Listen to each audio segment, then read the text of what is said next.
Hi అండి. అందరికీ నమస్కారం. ఈరోజు మంచి ముగ్గు కొత్త స్టోరీతో వచ్చేసానండి. ఈ స్టోరీ ఏంటంటే లవ్ ఫెయిల్యూర్ కదండీ. లవ్ ఫెయిల్ అయిందని చాలామంది వాళ్ళ జీవితాలనే నాశనం చేసుకుంటారండి. లవ్ ఫెయిల్ అయినా ఎలా స్ట్రాంగ్‌గా ఉండాలో ఈ స్టోరీలో చూసేద్దాం పదండి. 7 ఏళ్ల ప్రేమ.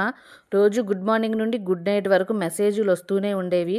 ఒకరోజు ఒక మెసేజ్ వచ్చింది. సారీ అర్జున్, మా ఇంట్లో ఒప్పుకోవడం లేదు. నువ్వు నన్ను మర్చిపో అని. ఆ రోజు రాత్రంతా అర్జున్ బాగా ఏడ్చాడు.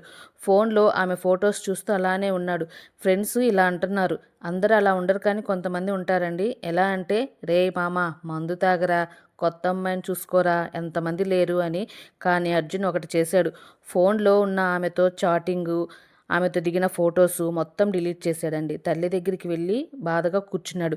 అమ్మ, నా మనసు పాడైపోయింది అని చెప్పుకున్నాడు. అమ్మ నవ్వి, ఒరేయ్ నువ్వు పాడైపోలేదు, నీకు గాయం అయ్యింది.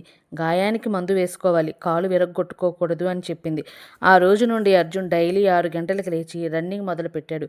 ఆమె కోసం కొన్న పుస్తకాలతో కోడింగ్ నేర్చుకున్నాడు. 6 నెలల్లో 10 కేజీలు తగ్గాడు. 1 ఇయర్‌లో తన జాబ్‌లో ప్రమోషన్ కూడా వచ్చింది. ఒకరోజు ఆమె నుండి మెసేజ్, హ్యాపీగా ఉన్నావా అర్జున్ అని.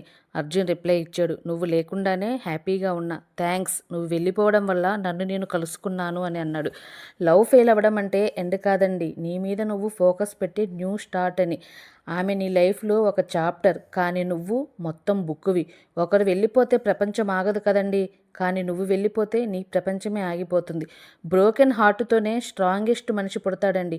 ప్రేమ పోవడం బాధ కాదు, ప్రేమ కోసం నిన్ను నువ్వు పోగొట్టుకోవడమే అసలైన ఓటమి.